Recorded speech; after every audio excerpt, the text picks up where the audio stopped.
আমরা Flipkart Amazon মেসোতে e commerce ব্যবসা শুরু করে দিই, কিন্তু কিছুদিন পরে আমাদের লস হয়ে যায় এবং আমরা ই কমার্স ব্যবসা ছেড়ে দিই এবং অনেকে ছাড়বো ভাবি। আপনারা হয়তো এর আগে অনেক ইউটিউবে ভিডিও দেখেছেন যে ই কমার্স ব্যবসাতে, এই ফ্লিপকার্ট অ্যামাজন ব্যবসাতে কিন্তু প্রচুর লস আছে। তো কেন লস হয়ে যায় আমরা ভাবি ই কমার্স ব্যবসা করবো না, কিসের জন্য? সেই প্রপার কারণগুলি আজকে আপনাদের সামনে ভিডিওতে তুলে ধরবো। তো আপনারা ভিডিওটি পুরোপুরি দেখবেন, তাহলে বুঝতে পারবেন যে ই কমার্স ব্যবসা যারা নতুন শুরু করছে তাদের কিসের জন্য তাদের লস হয়ে যায়, কিসের জন্য প্রফিট হয় না, কিসের জন্য ই কমার্স ব্যবসা ছেড়ে দিতে হয়। তো আমি আজকে আপনাদের সামনে তিনটি প্ল্যাটফর্ম নিয়ে কথা বলছি, মেসো, অ্যামাজন, ফ্লিপকার্ট। এখন কিন্তু বেশিরভাগ সেলার মেসোতে নন জিএসটি সেল করছে। এবার মেসোতে যখন নন জিএসটি কোনো প্রোডাক্ট সেল করছে তখন তার মেসো লিস্টিং ব্লক করে দিচ্ছে। আবার অনেকের কি হচ্ছে, এটা মেসো, অ্যামাজন, ফ্লিপকার্টের ক্ষেত্রে একটা প্রোডাক্ট আপনি সেলার হিসেবে পাঠাচ্ছেন কাস্টমারের কাছে, কিন্তু যখন রিটার্ন আসছে আপনার কাছে তখন কিন্তু সেই প্রোডাক্টটা নেই বা ভাঙা। তো সেক্ষেত্রে আপনার অনেকটা লস হচ্ছে। মেসোতে যখন কোনো প্রোডাক্ট আমরা সেলার হিসেবে যখন কাস্টমারের কাছে পাঠাই, তারপর যখন কাস্টমারের পছন্দ না হয় তখন সেটা রিটার্ন করে দেয়। এই রিটার্নটাকে বলা হয় কাস্টমার রিটার্ন। এবার কাস্টমার রিটার্নে কিন্তু মেসোতে সব থেকে বেশি টাকা কাটে। মানে ধরুন আপনার একটা প্রোডাক্ট কাস্টমারের কাছে পৌঁছাতে লেগেছে 80 টাকা, আবার 80 টাকা, 160 টাকা কিন্তু আপনার প্রোডাক্টে কেটে নেবে।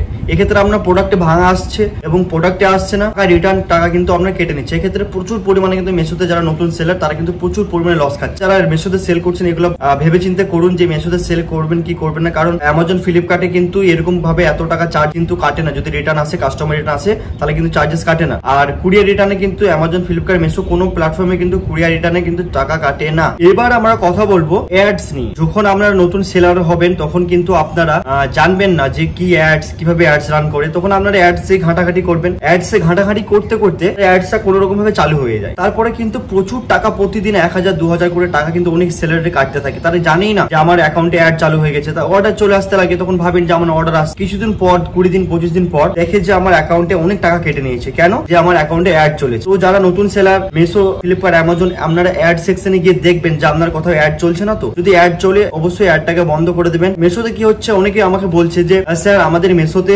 অটোমেটিক অ্যাড চালু হয়ে যায়। মেসো এগুলো ভুল করছে, অটোমেটিক অ্যাড চালু করে। যারা নতুন সেলার তারা তো কিছু জানে না, অটোমেটিক অ্যাড রান করে দিচ্ছে। অ্যাডস রান করার পর তার অ্যাকাউন্ট থেকে 20,000, 30,000 টাকা করে কেটে নিচ্ছে। অনেকজন আছে যে 2 মাস 3 মাস জানতে পারে না যে অ্যাড চলছে, তার প্রতিদিন 500 টাকা করে অ্যাড চলে যায়। তো এগুলো আপনারা প্রতিদিন একবার করে দেখবেন যে আপনার অ্যাকাউন্টে অ্যাডস রান হচ্ছে না তো, বা অ্যাড চলছে না। তো অ্যাডস যদি চলে সেগুলোকে বন্ধ করে দেবেন। অ্যাড বন্ধ করে দিচ্ছে, আবার অটোমেটিক অ্যাডস রান করে দিচ্ছে। এটা মেসো বেশিরভাগ করছে। তাহলে অবশ্যই অ্যাডস গুলোকে বন্ধ করে দেবেন, নাহলে কিন্তু প্রচুর টাকা কেটে নেবে। এবার আমরা আসবো অ্যাকাউন্ট ম্যানেজমেন্ট। অ্যাকাউন্ট ম্যানেজমেন্টে একটা এত বড় ফ্রড চলছে আমাদের ইন্ডিয়াতে, সেটা মেসো হোক, অ্যামাজন হোক, ফ্লিপকার্ট হোক। ফ্লিপকার্ট, অ্যামাজন, মেসোতে যখন অ্যাকাউন্ট রেজিস্টার করবেন তখন কি হবে, আপনাকে ওই ফ্লিপকার্ট, অ্যামাজন, মেসো থেকে কল করবে যে স্যার আপনি তো নতুন সেলার, তো আমরা আপনাকে অ্যাকাউন্ট ম্যানেজমেন্ট সার্ভিস দেবো, তার জন্য 5000 টাকা লাগবে। ওরা বলবে যে আপনি তো কিছুই জানেন না, তো এই জন্য 5000 টাকা লাগবে, আপনার আমরা অ্যাকাউন্ট সেট আপ করে দেবো, আপনার লিস্টিং করে দেবো। তো আপনি ভাববেন যে আমি তো কিছু জানি না, 5000 টাকা যখন লাগছে আমি দিয়ে দিই। এবার কি হয়, 5000 টাকা আপনার কাছে নিয়ে নেবে এবং কিছুদিন, কয়েকদিন আপনার কাজ করবে, মানে 4 থেকে 5 দিন, তারপরে আপনার কাজ কমিয়ে দেবে। আপনি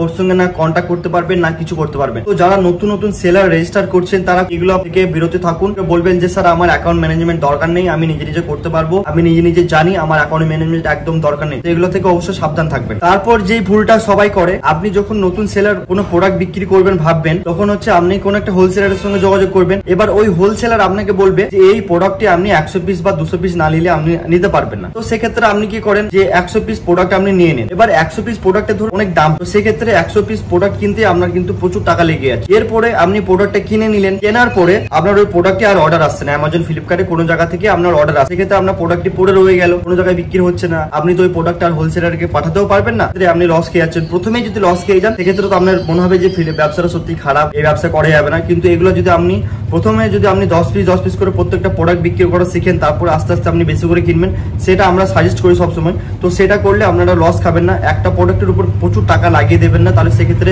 কিছুদিন পরে মনে হবে যে এই ব্যবসাতে আমি এত টাকা লাগালাম কিন্তু আমার কোনো প্রফিট পাচ্ছে না, কোনো অর্ডার আসছে না। তো সেটা আপনার ফল্ট। এগুলো আপনি সাবধান থাকবেন, এগুলো ভেবে চিন্তে করবেন। সবাইকে এটা আমি রিকোয়েস্ট করবো। আর একটা ফ্রড যেটা সবাই করছে এখন বর্তমানে, অনেকে আছে কি ই কমার্স ব্যবসা সম্পর্কে তারা কোনো জ্ঞান নেই, জানে না, ই কমার্স ব্যবসা তারা কোনোদিন করেনি। তারা কি করছে, তারা বলছে যে আমরা ই কমার্স ব্যবসা শেখাবো, আপনারা আসুন আমাদের কাছে। তারপর তাদের কাছে নিয়ে আসার পর ট্রেনিং দিচ্ছে অনেক টাকা নিয়ে, 10,000 5,000 টাকা নিয়ে তারা ট্রেনিং দিচ্ছে। ট্রেনিং এ তারা কিছু জানে না, কারণ তারা ই কমার্স ব্যবসা নিজেরা কোনোদিন করেনি, জানেই না ঠিক মতো। তো তারপর কি করছে, তারপর বলছে যে এই প্রোডাক্টটা আপনারা কিনেন, তাহলে এই প্রোডাক্টে আপনি প্রচুর অর্ডার পাবেন। এবার আপনি তার কথা শুনে প্রচুর প্রোডাক্ট তার কাছে কিনে নিচ্ছেন, তারপরে দেখা যাচ্ছে আপনার কোনো অর্ডার আসে। তখন আপনার যখন অর্ডার আসছে না, তখন আপনি তাকে বলছেন যে আমার তো আর অর্ডার আসছে না। তখন সে বলছে স্যার আমার তো এখন কিছু করার নাই, এখন আমি কিছু করতে পারবো না। তো এগুলো থেকে অবশ্যই সাবধান থাকুন, ফেক যারা আছে তাদের কাছ থেকে অবশ্যই সাবধান থাকুন। তারপর যে প্রবলেমটি, তারা নতুন সেলার হচ্ছে, তারা একটা জিনিস ভাবছে আমি কাপড় বিক্রি করব, আমি জুতো বিক্রি করব। তো প্রথমেই আপনারা কাপড় জুতোতে আসবেন না, কারণ কাপড় জুতোতে প্রচুর হেডেক আছে, প্রচুর কাজ করতে হবে, আপনাকে প্রচুর মাল কিনতে হবে, নাহলে কিন্তু আপনার কাপড়ের হোলসেলার কিন্তু কোনোদিন প্রোডাক্ট দেবে না। কাপড়টা অনেক পুরনো যারা সেলার, যারা অনেক তারা ইনভেস্ট করতে পারবে তাদের জন্য। আমরা নতুন সেলার, তো তার জন্য আপনি কাপড়ের দিকে এখন একদমই আসবেন না। কাপড় থেকে একদম দূরে থাকুন, জুতো থেকে একদম দূরে থাকুন, কারণ কাপড় জুতো এগুলোতে প্রচুর খাটতে হয়, প্রচুর ইনভেস্টের দরকার হয়। প্রথমেই আপনারা কারো কথা শুনে কাপড়ে এইসব বিক্রি করার কথা ভাববেন না। তারপরে এটা অনেকের সঙ্গে হয়েছে এবং আমার অনেক স্টুডেন্টদের কাছেও এটা হয়েছে। কি হয়েছে, তারা অনেকের কথা শুনে কি করেছে, তারা তাদের প্রোডাক্ট ওয়্যার হাউসে পাঠিয়ে দিয়েছে, যেমন অ্যামাজন, ফ্লিপকার্ট, মেসোর ওয়্যার হাউস আছে, ওরকম ওয়্যার হাউসে পাঠিয়ে দিয়েছে। এবার ওয়্যার হাউসে যখন প্রোডাক্ট পাঠায়, তখন কিন্তু ওয়্যার হাউসে একটা চার্জ হয় যে এতটা জায়গাতে তোমার প্রোডাক্টে রাখা হবে, এটা চার্জ হয়। তো চার্জেস অনেক টাকা লাগে, অনবোর্ডিং করতে অনেক টাকা লাগে। তো সেক্ষেত্রে আপনি নতুন সেলার, আপনি কিছু জানেন না, আপনি কারো কথা শুনে ওয়্যার হাউসে মালটা পাঠিয়ে দিয়েছেন এবং যেতে একটা খরচ হয়, তাদের কাছে রাখতেও একটা খরচ হয়, এবং আপনার মালটা বিক্রি হচ্ছে না। তখন ওয়্যার হাউস আপনাকে বারবার কল করবে, স্যার আপনার মাল সেল হচ্ছে না, আপনি আমাদের ওয়্যার হাউস থেকে মালটি আপনার কাছে নিয়ে চলে যান। তখন তুমি ভাববে যে সত্যি মালটা বিক্রি হচ্ছে না, তাহলে আমার মালটা আমি বাড়ি নিয়ে চলে আসি। বাড়ি আনতে একটা প্রচুর টাকা খরচ হয়। এই সমস্ত বিষয়গুলো তোমরা একটু সাবধানে থাকবে এবং অ্যাভয়েড করো। এবং এছাড়া কোনো কিছু জানার থাকলে অবশ্যই কমেন্ট করে জানাও। এছাড়া তোমরা ফ্লিপকার্ট, অ্যামাজন, মেসোতে যে অ্যাডস গুলো চালু হয়ে যাচ্ছে অটোমেটিকলি, সেগুলোর জন্য তোমরা কাস্টমার কেয়ারে কল করো। কোনো প্রবলেম থেকে অবশ্যই আমাদের কমেন্ট করে জানাও, আমরা তোমাদেরকে সলিউশন দেওয়ার জন্য বসে আছি। এবং অ্যাডস যদি চালু হয়ে যায়, বারবার আপনারা ফ্লিপকার্ট, অ্যামাজন, মেসো অ্যাকাউন্ট গুলো খুলে দেখবেন কোথায় আপনার অ্যাডস চালু হয়ে আছে কিনা। অ্যাডস গুলো যদি চালু হয়ে থাকে বন্ধ করে দিন, অ্যাড গুলো ডিলিট করে দিন। আরো কিছু যদি জানার থাকে অবশ্যই আমাদের কমেন্ট করে জানান, এবং ভিডিওটি ভালো লাগলে অবশ্যই কমেন্ট, শেয়ার, লাইক তো অবশ্যই করবেন, এবং চ্যানেলটিকে সাবস্ক্রাইব করে রাখুন। এবং যারা আপনাদের কোনো রিলেটিভ যদি ই কমার্স ব্যবসা শিখতে চায়, তাদেরকে আমাদের চ্যানেলটিকে শেয়ার করুন। সবাই ভালো থাকবেন।